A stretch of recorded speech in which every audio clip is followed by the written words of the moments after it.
जब हम कर रहे होते हैं इस तरह की कोई इश्यूज़ को डिस्कस, शायद उस टाइम इतना वो फील नहीं हो रहा होता, लेकिन जब आप कैरेक्टर को वेयर कर लेते हैं, अपने ऊपर तारी कर लेते हैं, तो उसमें कुछ पॉइंट्स आपको खुद ब खुद जो है वो आ जाते हैं कि भाई कर लो, ये भी कर लो, ट्राई कर लो। आप के साथ जब इस करेक्टर के बारे में डिस्कशन हो रही थी, तो आपने मुझे सबसे पहले पूछा था कि आपको इससे कोई इख्तलाफ। मैंने मुझे जो महसूस हुआ वो यही था कि नहीं, इसमें इख्तलाफ वाली क्या बात है, ये तो एक जेन्युइन प्रॉब्लम है हमारा। हर टाइम रस्सा कशी चलनी है, और एक एक्सट्रीम एंड एक तरफ है और दूसरा एक्सट्रीम एंड दूसरी तरफ है, और जो इस तक पहुंचना है, जो सेंट्रल पॉइंट है म्याना रवि वाला, वहाँ तक शायद पहुंचना एक स्ट्रगल है, और हर एक के लिए वो स्ट्रगल करना ना तो प्रायोरिटी है और ना ही शायद उनके लिए पॉसिबल है।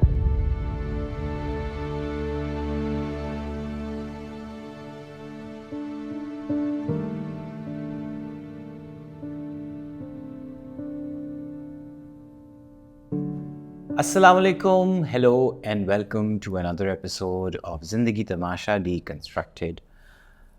Continuing with the journey of these memories, yadashtein, waqiyat of all that went into making of this film and उससे जुड़े अच्छे बुरे हर तरह के वाक़यात। और आज एक बहुत ही ख़ास और ख़तरनाक मेहमान मेरे साथ मौजूद हैं। बहुत कम एक्टर्स ऐसे होते हैं जिनमें एक ऐसी अपील होती है कि जब वो नज़र आए स्क्रीन के ऊपर, चाहे वो चंद सेकंड की एक अपीयरेंस हो, तो जो वो पोर्ट्रे करना चाह रहे हैं वो ठक करके बुल्स आए लग जाए। So he is an engineer by profession, और हमारा ये पहला काम नहीं था इकट्ठे, इससे पहले भी हम एक टीवी सीरीज़ में भी काम कर चुके हैं। Amazing actor, like really enviably good. और ये सिर्फ मैं नहीं कह रहा, इवन मेरे वालिद साहब ने मुझे कहा ओ मुंडा कौन सी, और जिन्हें और रोल किया सी ओ कौन सी। और उसके अलावा डेफिनेटली अब जब हम फिल्म को रिलीज़ कर चुके हैं तो बहुत से लोगों का ये एक सवाल होता है कि जनाब वो किरदार जिसने अदा किया वो साहब कहाँ से ढूंढे थे। So I have with me the very talented and extremely sweet मिठा इंसान हमाद हैदर। अस्सलाम वालेकुम। वालेकुम अस्सलाम, कैसे हैं जनाब अली, आप कैसे हैं? मैं बिल्कुल ठीक ठाक यार, गुजरांवाला से आप आए, इस मोहब्बत के लिए सबसे पहले बहुत सा शुक्रिया। और गुजरांवाला से आते हुए आप इस कदर हमारी खुराक लेकर आए हैं, उसके लिए दो गुना शुक्रिया। नहीं, अब गुजरांवाला से जो है आए बंदा और कोई खुराक या कोई मीठा ना लेके आए तो ये तो पॉसिबल नहीं है। नहीं जी, मैं ख्याल है तो एक छोटा सा शाउट आउट बाबा स्वीट्स को भी हम लगा देते हैं। Amazing amazing. कैसे हैं? जी बिल्कुल ठीक, अल्लाह का शुक्र है, बिल्कुल सही हूँ। हमारे में डरते मैंने सोचा कि नहीं, हमारे से तो मुझे गुफ्तगू ज़रूर करनी है, क्योंकि मेरा ख्याल है किसी भी एक्टर के लिए वो रोल ख़तरनाक सा था। मतलब ख़तरनाक इसलिए कि वही हमने वो फासला बना लिया ना कि इस तरह के किरदार तो हम नहीं, भाई इनसे डील ही नहीं करना चाहते, या उनको हमने एक और एक्सट्रीम पे पुश कर दिया। हाँ, शायद ख़तरनाक ना होता कि अगर हम तनकीद बर्दाश्त करने वाले होते। सही बात। हम एज ए सोसाइटी ऐसे हैं तो हम किसी को क्या कहें, अपने आप को सीधा कर लें तो बहुत बड़ी बात होगी। हम आज उन लोगों के लिए जो शायद आपसे पूरी तरह वाकिफ़ नहीं है, तो ज़रा सा बैकग्राउंड तो बताइए। मतलब इंजीनियरिंग पढ़ी यूईटी से? जी, यूईटी लाहौर से मैंने इलेक्ट्रिकल इंजीनियरिंग की थी, और तकरीबन 10-15 साल अब तो हो चुके हैं इस बात को। यूईटी के स्टडी के दौरान ही मैं थोड़ा सा लिंक हो गया था थिएटर के साथ। और यूईटी का ड्रामेटिक्स क्लब खासा लाहौर के एक इम्पॉर्टेंट, वो क्या कहना चाहिए, नर्सरीज में से है जहाँ बहुत से एक्टर्स निकल के। जी बिल्कुल ऐसा ही है। और जो मैं कहूँ कि यानी जो अंदर की ख्वाहिशें होती हैं उसको कैश करने के लिए कोई, या अपने आप को ग्रूमिंग करने के लिए एक बहुत अच्छा वो प्लेटफॉर्म मिल जाता है। तो उसमें बड़ा मैंने बहुत इन्जॉय किया था। मेरे जो 4 साल थे यूईटी के अंदर, उसको मैंने बहुत ज़्यादा यूईटी ड्रामेटिक्स के साथ गुजारा था। और वो काफ़ी एक्टिव एक जी, क्लब बिल्कुल। है, राइट? बहुत आप लोग क्या एनुअल प्ले वगैरह भी करते हैं? एनुअल प्लेज हैं, इसके अलावा मुख्तलिफ यूनिवर्सिटीज़ और मुख्तलिफ इवेंट्स पे परफॉर्मेंसेस वगैरह होती हैं, और थिएटर के साथ जो लव है वो वहाँ से गुत्थी में मिल जाता है। मिल जाता है। तो वो एक बहुत मज़े का टाइम था। यानी ऑफ कोर्स कॉलेज लाइफ वैसे ही बहुत मज़े की होती है, लेकिन हर एक को अपने कुछ ऑब्जेक्टिव्स नज़र आ रहे होते हैं, कोई कैरियर बिल्डिंग कर रहा होता है, लेकिन हमारे उस टाइम जो थे वो फोकस ये थे कि ये जो 4 साल है ना, इनको बहुत इंजॉय करना है, जो इनकैश कर सकते हैं एक्सपीरियंसेस को उन्हें इनकैश करना है। और वाकई बहुत बहुत इंजॉय किया, बहुत चीज़ें सीखी, बहुत लोगों से मिले, बहुत अच्छा काम करते रहे। होपफुली लोगों को पसंद भी आया, लेकिन ये है कि उस टाइम तो इतने ज़्यादा कंट्रोवर्शियल चीज़ों में अब ये कंट्रोवर्शियल कहना भी नहीं चाहिए वैसे, कंट्रोवर्शियल। हाँ, मुझे लगता है भाई कंट्रोवर्शियल तो आप उसी चीज़ को कहते हैं जिससे आप बस दूर खड़े होकर कहना चाहते हैं कि यह मेरा मसला तो नहीं जी, यह ताड़ा मसला होएगा। एंड वो कर कर के हमने इतनी लकीरें बना ली, और एक दूसरे के मसले, चाहे वो जेंडर की बात करें, अब मर्द कहते हैं हमें औरतों के मसाइल समझ नहीं आते, कभी औरतों की तरफ से भी ये कि जी शायद मर्द बिल्कुल हमारी बात समझना नहीं चाहते, उम्र के हमने लाइनें बना दी। दीवारें बुला वजह हमने खुद ही खड़ी की हुई हैं मुख्तलिफ जगह पे। तो हमारे इससे पहले कि मैं मज़ीद आपसे ज़िंदगी तमाशा की तरफ मैं आपके वो स्टीयर करके आपको लेकर जाऊं, तो स्क्रीन के साथ ताल्लुक़ ये कब बना? मुझे याद है हमने कोई 2017 में एक प्ले किया था, वो तो मेरे साथ एक बिल्कुल ही। ऐसे ही है। उसके अलावा अब आपने और काम भी किया? मैंने आपके साथ ही काम किया था सबसे पहले स्क्रीन वो पे। दैट वाज योर फर्स्ट वो? हाँ, इससे पहले छोटे से स्टिंट्स थे। हम टीवी पे एक छोटा सा स्टिंट था जिसमें थिएटर को ही उन्होंने रिप्रेजेंट किया था। मुख्तलिफ थिएट्रिकल परफॉर्मेंसेस हम टीवी ने करवाई थी। राइट राइट राइट, रिमेंबर कुछ अर्सा पहले। ये हाँ, काफ़ी साल पहले की बात है। तो उसके अलावा जो प्रॉपर यानी एक एग्जैक्टली एक पीस जिस पे काम करें, जैसे प्रोजेक्ट कह सकते हैं, वो आपका वो मेरा फर्स्ट टाइम आपके साथ ही था। आखिरी स्टेशन। आखिरी स्टेशन। और उसके बाद ज़िंदगी तमाशा, लेकिन मज़ीद उसके बाद और काम किया आपने? जी, एक और मैंने प्रोजेक्ट किया है खोज के नाम से। ओह, इट लुक्स अमेजिंग, अरीबा के साथ। जी बिल्कुल। वाह वाह वाह। अच्छा, तो मुझे सिर्फ ये बताइए, वही जिन खानों डब्बों की हम बात कर रहे हैं, उनमें कभी कभी बहुत राहत ख्वाजा टाइप मसाइल हो जाते हैं, राइट? एक आपका एतकाद, ईमान, आपका रिलीजियस जो भी बिलीफ है, और आप जिस तरह दिखना चाहते हैं, उन चीज़ों पे हम बिला वजह की वो लगा देते हैं ना, बंदिशें, एक्सपेक्टेशन।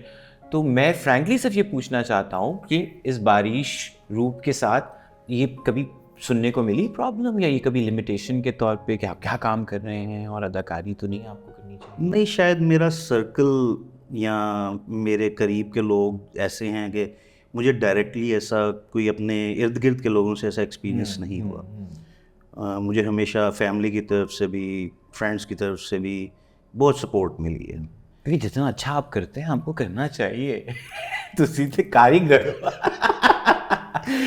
नहीं, I mean the kind of observation जो आपका है, और फिर वाकई आपकी ना आखिरी स्टेशन में ना ये वाली एटलीस्ट परफॉर्मेंस देख के नहीं लगता कि आप कैमरे से दूर रहे हैं। आप लगता है एक बड़ा गहरा ताल्लुक है, और जो ईज़ है आपकी।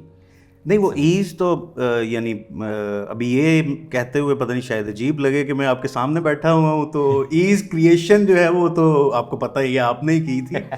तो बल्कि अभी थोड़ी देर पहले शायद मैं डिस्कस किसी से कर रहा था कि वही अगेन हिस्ट्री में जाएं तो जब हम थिएटर किया करते थे तो थिएटर के डायरेक्टर तो बहुत टफ तबीयत के होते थे, ठीक है, और वो तो डम्ब एक्टर, वो तो बहुत डिफरेंट, लेकिन we love that as well. एक आई थिंक वो उस एनवायरनमेंट में ना खिंच थ्रू ज़रा ज़्यादा होती है। थिएटर में तो वही आपको डायरेक्शन आनी भी तो दूर से हो ना, वो बैठ के देख रहे हैं तो ऊंची आवाज़ में बातचीत, तो वहाँ का माहौल सर्क होता है। बट खैर, एक नफीस काम है, प्यार मोहब्बत से करने वाला है, वो समझे भी कभी आता है, लेकिन मैं कंट्रोल करता हूँ, तो कोशिश करता हूँ। वो तो होता है ना, देखें वो गुस्सा तो आना ही है। अब एक बात बताई जा रही है, बार बार बताई जा रही है, और वो कन्वे हो रही है, लेकिन ग्रैब नहीं कर पा रहे आप। तो मुझे एग्जैक्टली इस तरह का एक छोटा सा स्टंट याद है। जब मेरे ख्याल से आखिरी स्टेशन में था। ओह, बनियान के ऊपर जो माइक लग गया था। आई रिमेम्बर मैं बड़ा ही उस बात पे नादिम भी इसलिए हुआ था क्योंकि सब नए नए बच्चे मेरे साथ काम कर रहे थे, मतलब नए से मुराद के अभी यूनिवर्सिटी और कॉलेज इनका ख़त्म हुआ था, बट वो खैर वो भी एक वाक़या था। खैर मिट्टी पाओ। अब मुझे बताइए, ज़िंदगी तमाशा तक हम आते हैं फास्ट फॉरवर्ड करके 2018 की बात है, राइट? बिल्कुल ऐसे। और समहाउ वो वही कि वो जो होता है ना कि एक बंदा एक झलक में भी अपना नक्श छोड़ चुका होता है, तो वो उस कैरेक्टर में जो आपने ज़िंदगी तमाशा में किया, मेरा ख्याल है हमने किसी और के बारे में सोचा ही नहीं था। हाँ, मुझे एग्जैक्टली आपके वर्ड्स बहुत हार्ड हिटिंग थे। यानी जब कास्टिंग कॉल हुई थी, आपने बुलाया था, तो मुझे याद है कि आपने जब मुझे ये कहा ना कि मैं और किसी के बारे में नहीं सोच रहा, मैं ओके सलमान किसी और के बारे में नहीं सोच रहा, यार ये तो बड़ी अजीब बात है। तो खैर मैंने कहा मैं इसको एक कॉम्प्लीमेंट के तौर पे भी लूँगा और मैं इसको एक प्रॉमिस के तौर पे भी लेता हूँ कि भाई अब इस तरह की बात हुई है तो कुछ ज़रा अच्छे तरीके से करने की कोशिश करें। लेकिन क्या डिलीवर किया आपने। नाउ अगेन कमिंग टू से वही बात कि चलिए किरदार हर तरह का होता है। मेरा एक मानना ऐसा भी है कि हम कभी भी किसी की सिर्फ शक्ल सूरत और उसकी बुनियाद पे उसके साथ एक ही तरह की शनाख्त मंसूब नहीं कर सकते, राइट? मैंने ज़िंदगी तमाशा के ट्रेलर रिलीज़ के दौरान दोस्त हैं मेरे अदील अफजल, बिल्कुल उनके साथ एक पॉडकास्ट की, क्योंकि अदील ने कहा कुछ बातें ऐसी हैं जो हमें खुल के करनी है और वो काफ़ी हमारी एक इक्वेशन है, तो मैंने कहा हम बिल्कुल करते हैं। तो बस वैसे उसको बता रहा था, मैंने कहा ये भी एक और एक्सट्रीम ये है कि हमने मजाक बना लिया कारी साहब का, मौलवी का, स्टीरियोटाइप हो गया। तो मैंने कहा जैसे मुझे याद है मैं HSN जाता था, और HSN में लेकिन इस्लामियात ऑफ कोर्स कंपलसरी होती है, तो मुझे मेरे कारी साहब जो वहाँ पे हाउस मास्टर भी थे मेरे और जो मुझे पढ़ाते थे, मैंने कहा मुझे उन जितना शफीक उस्ताद याद नहीं, मुझे उनकी बताई हुई पढ़ाई हुई क्लासरूम की वो बातें जो अगर मैं सिर्फ इससे भी निकाल दूँ कि क्या मजमून पढ़ा रहे थे वो, लेकिन वो बातें ऐसे अच्छे सबक की तरह याद रहीं। मैंने कहा वो जितनी शफकत से मिलते थे और ख़ास तौर पर जब क्लास में आते थे वो एक तेज़ सा स्मेल, एक खुशबू लगा। मैंने कहा वो शुरू में ना एक तेज़ लगती थी, बट मैंने कहा मुझे इतना, जैसे मैं कभी याद करता हूँ उनको तो मुझे वो खुशबू भी याद आती है, बिल्कुल ऐसे, जिस पे उसने मुझे कहा अच्छा ये बात अजीब से नहीं लग रही कि आप कारी साहब को याद कर रहे हो आपको। मैंने कहा that's the whole thing. Now मैं तो अपने एक उस्ताद की बात कर रहा हूँ, और वो उस्ताद तो बाकायदा टखनों से ऊपर शलवार और वो टोपी पहनते थे, बारिश की दाढ़ी, और मुझे भी तक याद है शादमान की मस्जिद के इमाम मस्जिद भी थे। अच्छा, और वो HSN में हमें इस्लामियात पढ़ाने आते थे। तो खैर what I am trying to get at is कि दैट आइडेंटिटी एंड श्योर, अगर एक इंसान एक सर्टन हुलिये का है, उसका एक कोई प्रोफेशन है या एक कोई काम है, वो उसके अलावा अच्छा बुरा हो सकता है, एग्जैक्टली, उसका फेल अच्छा बुरा हो सकता है, एक बगैर दाढ़ी वाला भी अच्छा बुरा हो सकता है, और दाढ़ी वाले में भी ये गुंजाइश है कि वो अच्छा बुरा हो सकता है। exactly. हमने वही चीज़ों को सिर्फ दूर कर दिया कि ये ठीक नहीं। तो चलिए यहाँ हमारे पास इस फिल्म में एक दाढ़ी वाले साहब हैं जो अच्छे हैं और एक दाढ़ी वाले साहब हैं जो बुरे हैं, बहुत अच्छे नहीं हैं। नहीं, मैं एग्जैक्टली एग्री करता हूँ कि हमारा देखने का एक जो तरीका है, हम जैसे स्टीरियोटाइप कर लेते हैं। हाँ। अब एक बड़ी कॉमन मिसाल है कि कहा जाता है ये जो है ना दाढ़ी रख के इस तरह की हरकत करता है, या दाढ़ी रख के, यानी बेसिकली हिट कर रहा होता है कि यानी आपकी वो दाढ़ी है और आप ये कर रहे हो। ठीक है, किसी हद से वो भी आप पॉइंट ऑफ व्यू से देख सकते हैं, लेकिन अगेन वो एक और तरीके से देखा जा सकता है कि जिसने ऐसा करना होता है वो भी तो दाढ़ी रख लेता है। सही बात है। जो कोई गलत साइड पे जाना चाहता है तो वो अपना एक अच्छा इमेज पोर्ट्रे करने के लिए या अपने आप को ज़्यादा परहेजगार दिखाने के लिए एक रूप धार सकता है। आपको रियल लाइफ में एक्टर्स मिलते हैं जो पूरी पूरी लाइफ एक्टिंग करते हुए गुजार देते हैं। हमाद एक मेरा मतलब जो भी मेरी राय नाक़िस भी हो सकती है, लेकिन अपनी जितनी भी समझ बूझ है उसके मुताबिक मुझे लगता है कि कोई भी ज़ाब्ता इख़लाक़, ज़ाब्ता ज़िंदगी, या कोई भी आप कह लीजिए कोई ऐसे उसूल कवानीन जो माशरत के होते हैं, उनमें बुनियादी चीज़ ये है कि आप या ना रवि एक दरमियानी कोई एक एक्सट्रीम टच ना करें, राइट, जिस पे कभी कभी वाकई गुस्सा मुझे ये भी चलता है कि एक बायां बाजू है, एक दायां बाजू है, और दोनों को बस अलहदा क्यों रहना है भाई, ये मिलते भी तो है ना। लेकिन ये भी तो इसका एक काउंटर आर्गूमेंट कर सकता हूँ कि शायद हमारी ह्यूमन जो जिबिल्लत है, फितरत है, शायद उसके अंदर ही ये शामिल है कि हर टाइम रस्सा कशी चलनी है, और एक एक्सट्रीम एंड एक तरफ है और दूसरा एक्सट्रीम एंड दूसरी तरफ है, और जो इस तक पहुंचना है, जो सेंट्रल पॉइंट है म्याना रवि वाला, वहाँ तक शायद पहुंचना एक स्ट्रगल है, और हर एक के लिए वो स्ट्रगल करना ना तो प्रायोरिटी है और ना ही शायद उनके लिए पॉसिबल है। अग्रीड, बट देखें मुझे वही लगता है कि बुनियादी नफ्सियात भी ये कहती है कि इंसान अपना जो सेल्फ डिफेंस है उसकी एक बुनियादी सतह ये भी होती है कि आप कॉन्फ्लिक्ट्स कम रखना चाहते हैं। किसका दिल चाहता है एवं बिला वजह हम इंतशार और कॉन्फ्लिक्ट में रहें? आप कॉन्फ्लिक्ट रिजॉल्व करना चाहते हैं। खुरक हो रही है तो आपने करनी है ना, अब ख़त्म हो गया ना, बट वो तो किसी का कांस्टेंट एक खारिश तो मैं नहीं लेके फिर सकता। तो मुझे लगता है कि वाकई over the course of civilization all the centuries जो भी हमने किया, उसमें कहीं ना कहीं ये ज़रूरत कि हम सबको कोएग्जिस्ट करना है बग़ैर बहुत सारे कॉन्फ्लिक्ट्स आपस में रखे हुए और ज़ाती अनाद रखे हुए आसान है। मुश्किल वो है, पोलराइज होने में दिक्कत ज़्यादा लगेगी। और यानी अगर एक सिंपल लेमैन के पॉइंट ऑफ व्यू से देखा जाए तो शायद ये जो पोलराइज होना या एक्सट्रीम एंड पे जाना वो वाकई इसी तरह है कि अपनी ज़ात को बिल्कुल ही एक करब में मुब्तला कर लेना। Exactly. यानी आप हर टाइम जो है वो एक दूसरे एंड की तरफ जो है ना खींचने की कोशिश कर रहे हैं अपने आप को, और पॉसिबल नहीं है। आप जब भी किसी स्लोप पे होंगे आपको नीचे की तरफ तो इतदाल की तरफ लाने की कोशिश होगी।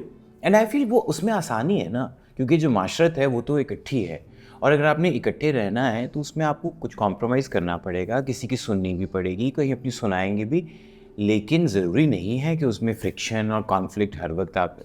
So now coming to the character that you have, of course, you know, मैं बारहा ये कह चुका कि इजाद तो हमने नहीं किया नए सिरे से, वो एक रिफ्लेक्शन एक माइंडसेट की तो है। उस तरह के वाक़यात, उस तरह के इंस्टेंसेस हमने देखे तो हैं, हमने फर्स्ट हैंड एक्सपीरियंस ना किए हैं तो हमने सेकंड हैंड ज़रूर एक्सपीरियंस किए हैं।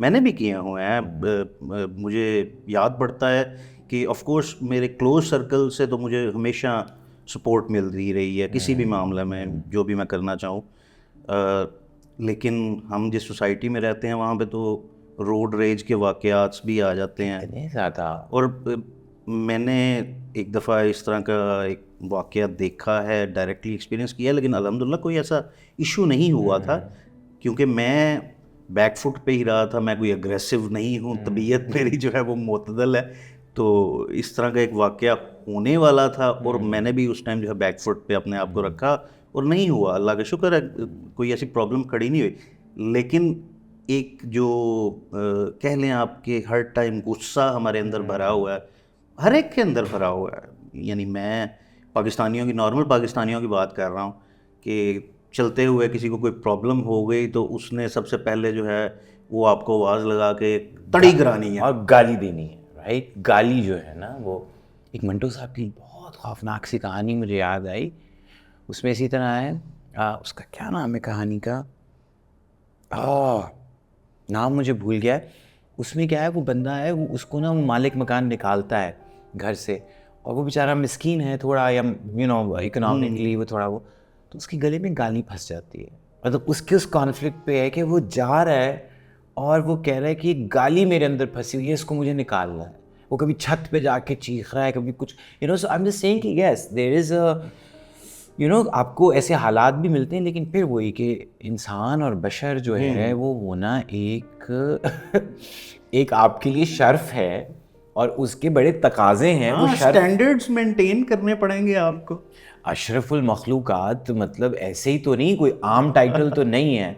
तो वही कि वाकई कुत्ते तेथों उते तो नहीं होना चाहिए, राइट। बट हमें लगता है कि कई दफ़ा हमने ऐसे रवैये, हर इंसान ने एक्सट्रीम, वो खैर नहीं केस जो भी हम डिपिक्ट कर रहे थे थीमेटिकली, उसके ऊपर तो इसलिए गुफ्तगू नहीं करते कि हमारा काम था जी दिखाना, और हमने उतना दिखाया कि बस जहाँ पे किसी को बहुत ज़्यादा हर्ट किए बगैर हम वो बात को ऑलमोस्ट मुझे लगता है वही कि जैसे न्यूज़ रिपोर्टर भी तो रिपोर्ट करते हैं। बिल्कुल करते हैं। और मुझे मुझे ये याद है आप के साथ जब इस करैक्टर के बारे में डिस्कशन हो रही थी, तो आपने मुझे सबसे पहले पूछा था कि आपको इससे कोई इख्तलाफ। मैंने मुझे जो महसूस हुआ वो यही था कि नहीं, इसमें इख्तलाफ वाली क्या बात है, ये तो एक जेन्युइन प्रॉब्लम है हमारा, हम उसको एड्रेस क्यों नहीं कर सकते। अच्छा, उस टाइम शायद मैं कुछ ज़्यादा नाइव था, या शायद वाकई कि ये कोई इशू नहीं है, कोई जिसको कोई दिखाने पे कोई हल्ला मच जाएगा। नौबत तो वहां भी नहीं पहुंची थी क्योंकि देखा भी तो नहीं था, एज्यूम कर रहे थे लोग। अब मैं कह रहा हूँ वो इन इटसेल्फ कितना बड़ा एक क्या कहना चाहिए, एक्सपोज होना था उस माइंडसेट। मैं किसी पार्टी की, किसी गिरोह की, किसी एक तबके की बात नहीं कर रहा। तो in any case again bringing that believability, bringing that humanity के बस ठीक है हमने तज़किरा किया है और ये किरदार है, उसके बाद वो किरदार चला गया। क्योंकि कहानी तो broadly I will be honest, कहानी तो बड़ी एक पर्सनल कहानी है, बड़ी एक नाजुक सी कहानी थी। तो अब जी जब हम आते हैं आपके किरदार की तरफ, जो नुआंस होती है, बारीकी जो होती है, दैट्स एवरीथिंग। ठीक है, अंग्रेजी में कहते हैं God is in the detail always, you know, वही के बारीक चीज़ में आपको नज़र आता है कि तख्लीक क्या होती है। भाईजान वो बारीकियाँ जो है ना आपकी, चाय कैसे पीती ज़रा पीते भी खाएं प्लीज़ प्लीज़, थोड़ा सा।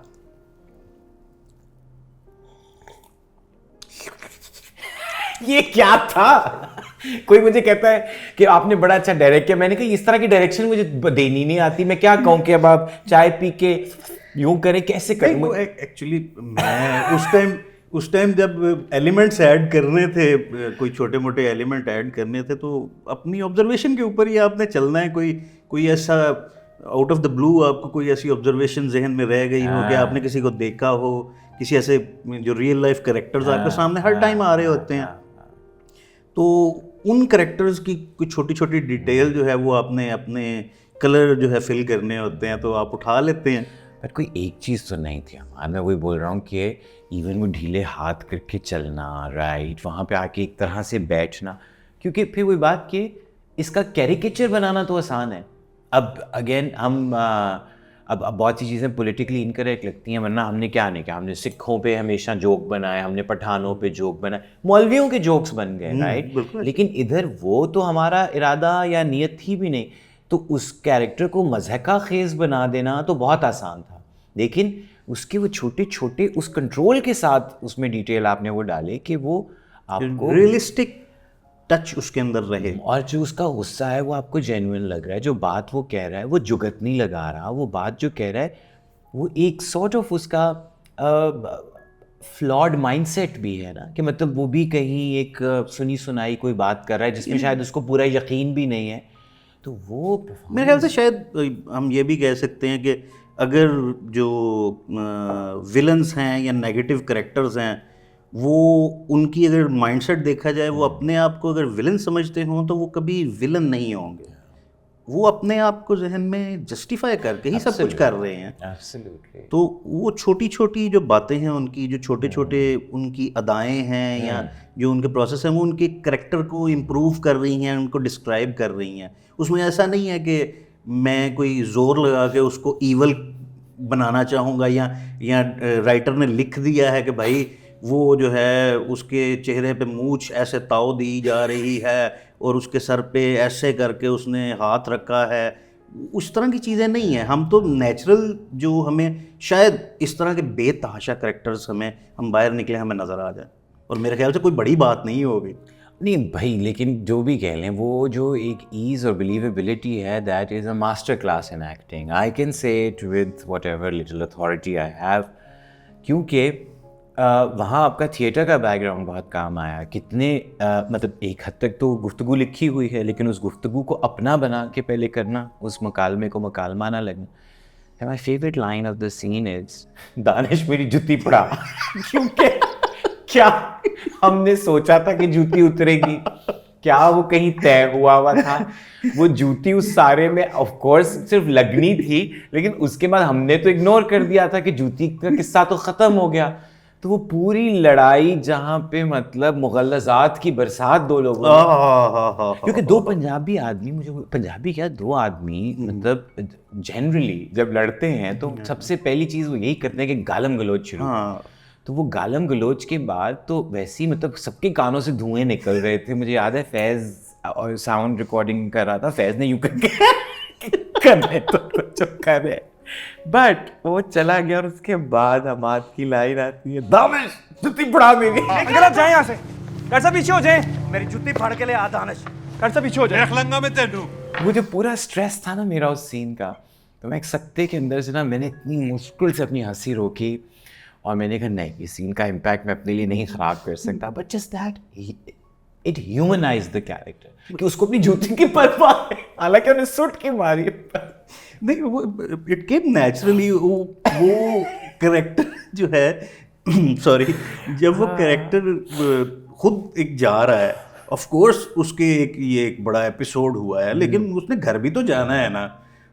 ठीक है, तो उस कैरेक्टर ने तो सोचना है इस बारे में कि यार मैं तो जूती पहन के आया था और अब मेरे पाँव में जूता नहीं है, ठीक है, और मैंने ही मारा था, तो अच्छा ये उस टाइम उसका ये कसूर था और मैंने उस टाइम ये एक्शन लिया था, ये बंदा मुझे लाया है, इसने मुझे बुलाया था, इसकी जिम्मेदारी बनती है ये जाके लेके आए।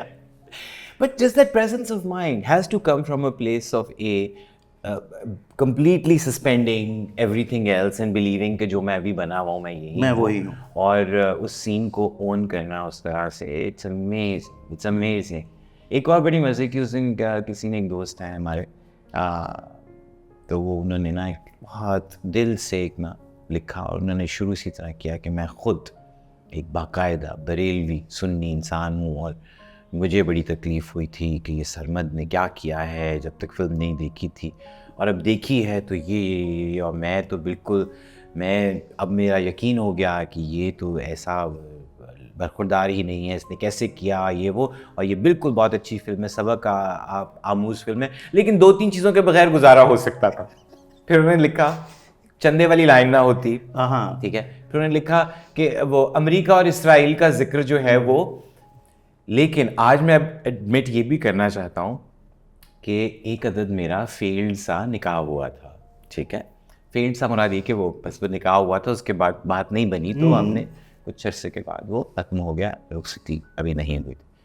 तो जो मौलवी साहब निकाह पढ़ाने आए थे, तो वो निकाह पढ़ा रहे हैं और जो भी वो दुआएं होती हैं, वो दुआएं करते करते तो वो ना कुछ बहुत लंबी फिर दुआएं और करने लग गए जिनका उस माहौल से कोई ताल्लुक नहीं है। तो मुझे भी तक याद है कि वहाँ पे ना तो सब लोग थोड़े से ज़रा इम्पेशेंट हो रहे थे कि बहुत लंबी हो गई दुआ, तो वो दुआ में उन्होंने कहा कि ये दूल्हा दुल्हन जो हैं ये सलामत रहें, मतलब ऑल द गुड थिंग्स, और इनकी आगे ख़ानदान आपस में वो रहें, एंड देन ही सेड कि और अमेरिका नीस्त व नाबूद हो जाए और Israel, suddenly like what has Israel got to do with my nikah? Everyone is looking for their 5 minutes of fame, तो उस फेम के टाइम में तो फिर वो फेम सर पे भी चढ़ जाता है और आपने मैक्सिमम टाइम कवर करना है, तो उसमें फिर आप ऐसी जो चीज़ें हैं वो ऐड कर सकते हैं। बट मैं डिफेंड सिर्फ क्या कर रहा हूँ कि जब किसी ने कहा ना कि ये बड़ी गैर ज़रूरत, तो मैं कह रहा हूँ ये भी मैंने बात, काश कि मैं इतना क्रिएटिव होता कि मैं ईजाद करता, ये मैंने ईजाद नहीं किया, ये तो वाकई मैंने चुराया एक असली वाक़े से, ते होर किसी दा भी नहीं, मेरा अपना ही निकाह सी। मतलब मैं ये भी कहूँ ना कि किसी दा निकाह सी मैं सुन रहा सी, नहीं जी, मैं हार हूर पा के मैं आप पे बैठ गया, मैं दस्तखत कर रहा, तो मौलवी साहब ने अगों इसराइल ते अमरीका दे नीस्तो नाबूद होने दी दुआ विच कर दी। तो मुझे वहाँ से थोड़ा सा वही हुआ कि ऑफ कोर्स बिल्कुल वैसा ही है जैसे कुछ लोग कभी भी कोई उनको कोई जिम्मेदारी सौंपी जाए तो वो जिम्मेदारी में कुछ 2-3 और इजाफी काम, एक्स्ट्रा एफिशिएंट, शाह से बढ़ के शाह के वफादार, बहुत सारी चीज़ें कही जा सकती हैं। But the way you said it again, oh, spot on। नहीं, मुझे बड़े मज़ेदार चीज़ वो लगी थी कि जब हम कर रहे होते हैं इस तरह की कोई इश्यूज़ को डिस्कस, शायद उस टाइम इतना वो फील नहीं हो रहा होता, लेकिन जब आप कैरेक्टर को वेयर कर लेते हैं, अपने ऊपर तारी कर लेते हैं, तो उसमें कुछ पॉइंट्स आपको खुद ब खुद जो है वो आ जाते हैं कि भाई कर लो, ये भी कर लो, ट्राई कर लो, बुरा लगेगा तो डायरेक्टर बोल देगा भाई कि नहीं है ये मुनासिब यहाँ पे, आप इसे स्किप कर जाएं। तो लेकिन भाईजान आपका जो गेज है ना वो बिल्कुल सही काम करता है, क्योंकि ना एक सूत्र ऊपर ना एक सूत्र नीचे. It was so brilliant, it was so brilliant.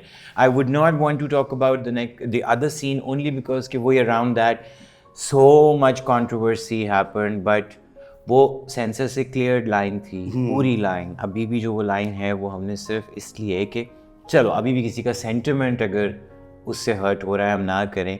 But also just depicting कि all it takes is some thought और आप अपनी पावर को एक्सप्लॉइट कर सकते वैसे हैं. ये भी ज़्यादा गलत चीज़ जो मुझे, यानी ये सारी जो कंट्रोवर्सी एक पानी का बुलबुला टाइप बन गया था, उसमें सबसे गलत चीज़ ये थी कि जितने लोग इसके अगेंस्ट जो भी था, किसी ने देखा नहीं हुआ था कि क्या इशू है. ट्रेलर पे उनको उन्होंने तो मतलब भयानक कहानियाँ खुद से बनानी है कि फिल्म किस बारे में है. ऐसे इस कदर मैंने कहा वो क्रिएटिविटी तो भाईजान, मतलब उधर मेरे धुएं निकल गए. अच्छा, मुझे सॉरी, मैं मुझे एक बड़ी एक कोट याद है, यह हदीस है कि किसी के बारे में बुरा गुमान ना रखो, ठीक है. और ये जितना 5 साल का 4 साल का जो भी ऑलमोस्ट 5 यार, ये जो मसला चला है, जो बार बार आप ट्राई करते रहे हैं और बार बार शोर मचता रहा है, उसमें अगर कोई भी उस एक पॉइंट को फॉलो कर लेता तो ये इशू नहीं था. गुमान दूर हो जाता ना. यानी आप क्यों बुरा गुमान कर रहे हैं? आप पहले से ही एज्यूम कर रहे हैं कि ये भाई ये उस ट्रैक पे चल रही है चीज़, ये वहाँ पे जाना है इसने, ठीक है. और कोई रिलेटेड चीज़ नहीं थी जितनी ये सारी. और देखिए वो भी कि चलिए जो एक अगर आप बात करते हैं एक ख़ास रवैये की या उसके हवाले से जो भी मुल्क में कानून मौजूद है, हम उस पर कॉमेंट्री और क्रिटिसिज्म तो नहीं कर रहे. बिल्कुल ऐसे. बहुत सी वजूहत की वजह से हम नहीं कर रहे. लेकिन जो एक वो शिद्दत पसंदी का नज़रिया है, वो नज़रिया बहुत एक्सप्लॉइट हो रहा है. और वो अगेन फिर ज़रूरी नहीं है कि सिर्फ वो एक तबके या जमात के लोग कर रहे हैं. दिल फट गया, दिल टूट गया, और कहाँ कहाँ तक वो तकलीफ़ नहीं पहुँची, सिर्फ मुझे नहीं कलेक्टिवली पूरी कौम को, कि 4 अगस्त को फिल्म लगी और चंद दिनों बाद हमने देखा कि जड़ांवाला में हमने किस संगीन और गैर इंसानी मुजाहरा किया दूसरे इंसानों के खिलाफ. सर अगर जो ये करते हैं इस तरह के action, just for the sake of discussion, jurisprudence के मुताबिक उनके पास ये इख्तियार नहीं है. They don't have the right to take any such actions. नहीं है. और अगर कोई ऐसा एक्शन लेता है अगेन, उसके ऊपर भी प्रॉपर सज़ा है. सो वही मैं बोल रहा हूँ ना कि वो अब वही बात कि जब लोगों ने कहा जी एलिजिडली इस फिल्म में ये है, एलिजिडली वो है, फिर एक तो सीधा वो पंजाबी में कहते हैं ना कट्टी कट्टा, कट्टी कट्टा तो निकल सकता था. मैं उस वक्त वही बात के और बहुत सी पेचीदगियाँ मतलब जहन पे तारी थी, लेकिन सीधी बात हुई थी ये है फिल्म जी देख लें. बट शायद वो कर लेना चाहिए था. But in any case leaving all of that aside, लेकिन चले वो असाइड तो आप कर रहे हैं, लेकिन मैं भी अब देखें ना, ऑल्दो आपने मुझे बुलाया, लेकिन मैं भी एक चीज़ पूछना चाहता हूँ. प्लीज़ पूछे. कि जब इस तरह का एक इंसिडेंट हो जाए, आपके एक बेबी, आपका प्रोजेक्ट जिसे आपने इतनी मेहनत की, इतना प्यार किया, नेक्स्ट प्रोजेक्ट पे जब मूव करते हैं आप, तो क्या होता है कि आपका कोई पीछे से कनेक्शन रहता है उसके साथ, दिमाग फंसा होता है कि भाई यार वो एक काम था और वो नहीं पूरा हम कर सके, हमने कर लिया पूरा लेकिन हमें उसको दिखाने नहीं दिया, ऑडियंस तक पहुंचने नहीं दिया गया. उस टाइम आप नेक्स्ट प्रोजेक्ट पे जब काम करते हैं, क्या आपको ऐसा लगता है कि आपकी अटेंशन जो है वो पूरी तरह नेक्स्ट प्रोजेक्ट को नहीं दे पा रहे, या कोई दिल के अंदर कसक सी रह जाती है? ये यानी मेरे जहन में ये बात थी, क्योंकि कभी हो तो मैंने कहा पूछ लेता हूँ. इसका जवाब भी वही हाँ ना में नहीं मैं दे सकता, हाँ, क्योंकि कॉम्प्लिकेटेड है. But all I would say is के फेजेस, इनिशियल फेज़ तो वाकई वो था जब जहन, दिल, दिमाग, हौसला सब कुछ बंद और ख़त्म हो गया. एक लंबा फेज़ मैंने गुजारा जब मुझे डाउट कि मैंने क्या गड़बड़ की, और फिर थोड़ा कसूरवार अपने आप को ये समझा कि ये अकेले बंदे का तो काम नहीं था, इतने सारे और लोग थे। आई will be honest, not that आप यहाँ बैठे हुए हैं, ट्रेलर के अंदर से 2-1 लोग ही ज़्यादा, आरिफ और आपका वो बहुत बार बार यूज़ हो रहा था क्लिप भी। वैसे कैन सब लोगों ने साइन अप किया था ये सोच के कि ये भी हो सकता है, तो मतलब कहीं पे मुझे अपना आप सेल्फिश लगा कि मैंने फ़िल्म बनानी थी, मैंने बना ली, सब लोगों ने मेरे प्यार में या अपने शौक़ में काम तो कर लिया, लेकिन ये तो किसी के वहमो गुमान में भी नहीं हो सकता है कि बात यहाँ तक पहुँचेगी। So I went through all those phases, I will be honest, but the moment I think I realised कि नाइंसाफ़ी को नाइंसाफ़ी समझना भी पहला एक तकाज़ा है। मैं इसको ख़ुद के लिए कभी जस्टिफाई नहीं करूँगा, या मैं उन आवाज़ों को ज़रूर ब्लॉक करूँगा जो मुझे ये बावर करवाएं कि ये कोई गलत काम था जो तुमने किया। मैंने साफ़ नीयत से किया, इतने सारे लोगों ने मिलके मेरा साथ दिया, हम सब ने कुछ ना कुछ तो सोचा होगा, कितने कोई बेवकूफ़ और कितने कोई डेयर डेविल हम हो सकते हैं, राइट? ऐसे ही हमने क्या। सो वो जब मैंने तय कर लिया, टू बी ऑनेस्ट, तो उसके बाद एक फेज़ ग्रीफ का प्रोसेस करने का मैंने निकाला। ये मैं नेक्स्ट यही पूछना था कि यानी जब आपकी एक्सेप्टेंस हो गई, यानी एक दफ़ा आपने कर लिया कि भाई हाँ ठीक है यार अब हो गया है, ग्रीफ को एक्सेप्ट कर लिया मैंने, अब क्या? नहीं, अब क्या आगा मैं से वही यानी आप अपने आप को मसरूफियत की तरफ लेके गए, नेक्स्ट चीज़ के अंदर मसरूफ़ किया, या स्टिल वो जो है, जैसे यानी मेरा जैसे अपना एक्सपीरियंस है कि अगर कोई इस तरह की कोई प्रोजेक्ट या कोई काम जो है वो चल रहा हो और किसी वजह से अटक जाए, तो वो एक पिंच जो है वो मुसलसल बैक ऑफ द माइंड चलती रहती है, यार अच्छा ये तो मैं कर रहा हूँ। अग्रीड, वो डाउट मेरे अंदर आया फिर, यू नो, क्योंकि मुझे ये लगा कि मैं कोई 20-21 साल का लौंडा होता और मैंने एक पहली फिल्म बनाई होती तो मैं भी कहता वो मैंने छिछोरे होके शोखी मार ली और कोई ऐसे काम कर दिए हैं जिनकी मैं जिम्मेदारी नहीं ले सकता। मैं ठीक ठाक उम्र का तब भी था, अपने तई मुझे लगा कि इसी मुल्क से मैंने काम सीखा है, मैं ज़ियाउल-हक के ज़माने में स्कूल गया हुआ हूँ, मुझे तो मैंने अपनी तरफ से तो जिम्मेदारी से वो काम किया था। बट वो डाउट यकीनन उसने कुछ जगह ली, कुछ चीज़ें अजीबो-गरीब सी जो बस हुई, वो जो पूरी दुनिया पे हुई, कोविड आ गया, लॉकडाउन हो गया, तो उस सारे में मेरा ख्याल है सभी को रिफ़्लेक्ट करने का टाइम मिला, तो मुझे एक वो क्वाइट टाइम मिल गया अकेले प्रोसेस करने का। और कुछ अजीब सी चीज़ें आपको कंफर्ट करती हैं ना, तो 2 बातें मुझे उसमें याद रह गई। एक मेरे अब्बा के दोस्त हैं, तो उन्होंने मुझे बड़ी क्यूट बात कही, तो उन्होंने एक दिन फ़ोन किया और उन्होंने ना अपनी तरफ से मुझे हंसाने के लिए, और वो ये कि अच्छा परेशान है फलाना इस तरह करके ना, तो मैंने नहीं ठीक, आप बताएं अंकल कैसे हैं? ठीक है, तू वे मेरे पुत्र दी फिल्म नहीं चली, पूरी दुनिया के सहन में बंद हो गए ना। ए मेरे रब दा निज़ाम। And अच्छा, a part of me was also like, you know, very emotional. So I was very like, मुझे हंसी आ रही और रोना इकट्ठा आ रहा, और दूसरा मैं बोल रहा कि नहीं अंकल, मतलब ये तो कॉस्ट अच्छा, नहीं। ये और भी कुछ अंकल्स का कोई स्पेशल टैलेंट होता है कि वो वहां से ह्यूमर निकाल लेते हैं जहाँ पे आप सोच नहीं रहे होते। नहीं, लेकिन मैं जो बताना चाहता हूँ बात कि वो ह्यूमर नहीं था, वो ग्रीफ को हैंडल करने का एक he believed in it, और मैं उनको यही समझा रहा हूँ कि नहीं ये तो नहीं हो सकता कि कोविड की कॉस्ट पे तो नहीं, ये तो एक इंसानियत इस वक्त कितने बड़े संगीन अच्छा, एक वो जो है उनका पॉइंट ऑफ व्यू बिल्कुल क्लियर था। वो उन्होंने कहा यही होता है जब मासूम के साथ नाइंसाफी होती है। But I will say so you know things like that, but then of course you know दुनिया पैंडेमिक से गुजर गई, तो मैं फिर वही सोचता हूँ उस कंपैरिजन में कि क्या मेरी एक फिल्म ही थी ना, मतलब इधर तो दुनिया में इतनी बड़ी वबा फैल गई कि जाने चली गई। So I don't know, I think वो एक सभी हम उसमें से गुजरे जब हमें नहीं पता था कि इससे आगे की कहानी क्या होगी। दूसरा एक पॉइंट पे मैं बड़ा वो खिंचता होता था ना, जब कभी अब्बा ने, और कोविड के दिनों में हम रह भी अलग रहे थे, अब्बा अपने घर में अपने घर, तो मुलाकात भी महीनों नहीं हो पाई। तो मैंने कहीं अब्बा को एक दिन वही बोला, क्योंकि कोविड के बीच में भी ये चूल्हा जलता रहा, कभी सेनेट से कॉल आ रही है कि फिल्म इधर ले आएँ, कभी कुछ हो रहा है, कभी कोई अपने बेचारा हमदर्दी में कुछ रीस्टार्ट कर रहा है कि इस्लामिक आइडियोलॉजी को नहीं जाने देंगे फिल्म, और हम वापस all of that is happening. तो कहीं ना कहीं वो चूल्हे कुछ ना कुछ पकता रहा था, उबल रहा ना। तो उसमें मैंने अब्बा को कहीं एक दिन ऐसे ही बोला कि अब ये हो रहा है, तो अब्बा ने उस वक्त, अब उनका नज़रिया बदल गया, बंदे भी मर जाते ने तो फिर उन्होंने दबना पैंदा है, उनको दफनाना पड़ता है।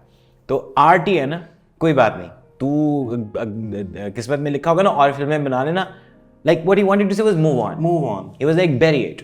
मतलब इस पे बाकी हाँ, अगेन जब बहुत आप अपने एंड पे सब कुछ कर चुके हैं, अब आप किस किस को अप्रोच कर चुके हैं, कौन कौन से फोरम पे जा चुके हैं। हाँ, मतलब वो तो मैं बताना भी नहीं चाहता। मतलब मैंने हुकूमती, गैर हुकूमती, नीम हुकूमती, हर तरह का जो मेरी तरबियत और जो उनकी एडवाइस तो फिर बिल्कुल साउंड थी ना कि मैं बताऊँ कि जो मेरी नॉलेज में इजाफा हो ना, मुझे तो पता ही नहीं पार्लियामेंट, सेनेट और इनके क्या अपने अपने वो हैं अहाते डिसीजन मेकिंग के, सूबे के पास क्या इख्तियार हैं, 18वीं तरमीम, वो सब मेरी ऐसी पॉलिटिकल साइंस की डिग्री हुई है विद ज़िंदगी तमाशा। तो मैं उस तालीम के लिए उन सब लोगों का शुक्रिया अदा करना चाहता हूँ। बट सो दैट हील्ड मी। हाँ, और वो बाकी एक फेज़ ऐसा आया जब मैंने बिल्कुल इसको साइड पे कर दिया, तो वो ब्लॉक मैंने कर दिया। बट देन ऑल्सो आपने जैसे शुरू में कहा बेबी वाली बात, तो औलाद होती है, वो बेचारी अगर तंग भी करे तो उसको री-ऑन कर किया मैंने, और उसकी इससे बड़ी क्या अब मैं गवाही दूँ कि आज हम बैठे हुए हैं और हंस भी रहे हैं, रेवड़ियाँ भी खा रहे हैं मैंने बाबा स्वीट की बर्फी भी खाई। सो कहीं ना कहीं मुझे लगता है इफ़ देयर इज़ होप तो चीज़ें ठीक होती हैं, उसके बाद काम बेहतरी की तरफ आता है। अब ऑफ कोर्स यानी light at the end of the tunnel वाली भी हम बात कर सकते हैं कि कुछ ना कुछ तो हमें उम्मीद नज़र आती है। अब एटलीस्ट किसी तरीके से, चलें वो नहीं हो सका जो होना था, लेकिन किसी तरीके से एटलीस्ट जो है लोगों तक पहुंच गई। और मैं यानी मेरा कोई बहुत बड़ा सर्कल नहीं है, लेकिन मैं काफ़ी लोगों से मिलता हूँ और काफ़ी लोग जो है बहुत अरसे से डिस्कनेक्टेड जो लोग हैं, जो आपके बचपन के, कोई यूनिवर्सिटी ज़माने के, पता नहीं किस किस ने देख के मुझे जो है फेसबुक पे ढूंढ के मैसेज किया, किसी ने मेरा नंबर लेके मुझे मैसेज किया, ये तुम हो? जी मैं हूँ यार, बहुत बहुत अच्छा लगा यार देख के, ये बैन हुई थी ना मूवी, ये वही है ना? जी वही है। चस्के भी थोड़े थोड़े चल रहे हैं तो यार अब तो कोई परेशानी वाली बात नहीं। मैं कहा आपने देखी, आपको लगी है कोई परेशानी वाली बात है इसके अंदर? ठीक है, तो मेरे लिए तब भी नहीं थी, लेकिन जो एक हवा क्रिएट हुआ था उसकी वजह से मैं परेशान हुआ था। आई थिंक वो एक बोझ सा और एक जो घुटन थी ना वो ख़त्म हुई, जिसकी वजह से पावे, मैं वही बोलता हूँ, उन यूट्यूब तो नहीं, उन पावे नलके ते आंदी है फिल्म उन एंड बाहर निकलना सी, and it's out. And why am I doing this is I also want to give the ownership back to all those who own it, who should own it, including yourself, people who made it possible, and जिन्होंने अपनी talent, अपनी मेहनत, अपने खुलूस से इसमें अपना हिस्सा डाला। तो Zindagi Tamasha is your film, fact, irreversible, for good or for bad. नहीं, It of is course for good. It is your film, and I would want the world to wake up to your brilliance as an actor. I'm going to look forward to, to have more opportunities to work with you as an actor. Hopefully. Now, before we end this, now you've seen the film. What's the moment that stays with you? Like when you think of Zindagi Tamasha, what's that one scene that? अच्छा, शायद हर एक के लिए एक अलग perception होती है और हर एक किसी और अंदाज से देखता है, लेकिन मूवी के एंड के करीब एक सीन है, मुझे नहीं पता किसी और को वो किस तरह फील हुआ, शायद हर एक बंदा अपनी एक्सपीरियंसेस और अपनी लाइफ की स्टोरी के लिहाज से देखता है। लेकिन जब राहत ख्वाजा जो है वो कफन दफन कर चुका है सब कुछ, एट द एंड जब वो फिर से बैठ जाता है ना वो बेड पे, खामोशी से लेट रहा है, बैठ रहा है, और वो जो बिल्कुल खामोशी है, कोई उसके चेहरे पे एक्सप्रेशंस नहीं है, वो बहुत ज़्यादा हिटिंग पॉइंट है। अब मुझे नहीं पता यानी कि वो एक्चुअली हर बंदे को उस तरह लगेगा कि वो हिट हो रहा है, यानी मेरे लिए वो इस वजह से हिटिंग है कि एक इतने सख्त ट्रॉमे के बाद एक और ट्रॉमा उस बंदे पे आया है, और वो एक तरह से नम्ब है, और उसे कैसे कोप कर रहा है, नहीं वो कोप ही नहीं कर रहा, वो वहाँ पे ऐसे पड़ा हुआ है, बैठा हुआ है, और वो साथ में जो है उसने वो प्ले कर दिया है, क्या कहते हैं, जिंदगी तमाशा। जिंदगी तमाशा। अब यानी दो चीज़ों को मैं तो लिंक कर रहा था, मैं तो देख रहा था कि how these two things are connecting, और वो एक पकड़ने वाली चीज़ है। यानी मुझे ऐसा लगा कि उस टाइम मेरा तो ऐसे पकड़ लिया दिल जो है ना, वो ऐसे शिकंजे में आ गया उस टाइम के। यानी ये वो ग्रीफ है जिसका कोई एक्सप्रेशन नहीं है, यानी आपकी उस टाइम ख़त्म हो गई है कि आपके पास कोई पावर नहीं है इस पूरे सोसाइटी से लड़ने की, या आपके अंदर सकत ही नहीं है, आप उनसे बहस भी नहीं कर पा रहे हैं। यानी एक ऑफ कोर्स उसने थ्रू आउट प्रोसेस किया है, बहुत कुछ उसने किया है, लेकिन जो एंड पे उसकी जो फील थी ना, एग्जैक्टली हम सबकी वही फील होती है। ये मुझे ऐसा लगता है कि यानी मुझे कोई प्रॉब्लम हो जाए इर्द गिर्द किसी भी किस्म का, तो लिटरली मैं ऐसे ना अपने आप को पकड़ के ऐसे कर लेता हूँ कि कुछ नहीं हो सकता, बस ठीक है, कुछ नहीं हो सकता, नहीं गलत है, कोई बात नहीं, अब क्या कर सकते हैं। और हमाद वही कि कभी आप कितनी अपनी सख्त के हिसाब से ज़ोर लगा लें, अगर आपके काम में असर नहीं है तो नहीं है, लेकिन ये असर पहुंचना, ये तासीर लोगों तक पहुंचना, I think we all need to pat ourselves for this achievement. We all made it. I mean, that whole journey is based on all those individual scenes, those supporting characters, and then वही कि finally इस तरह का take away चंद लोगों का भी film में से लेना कि हम ये महसूस कर रहे हैं, good job, good job. Thank you so much. Thank you so much. Thank Thanks you. a lot. Thank you. What a pleasure.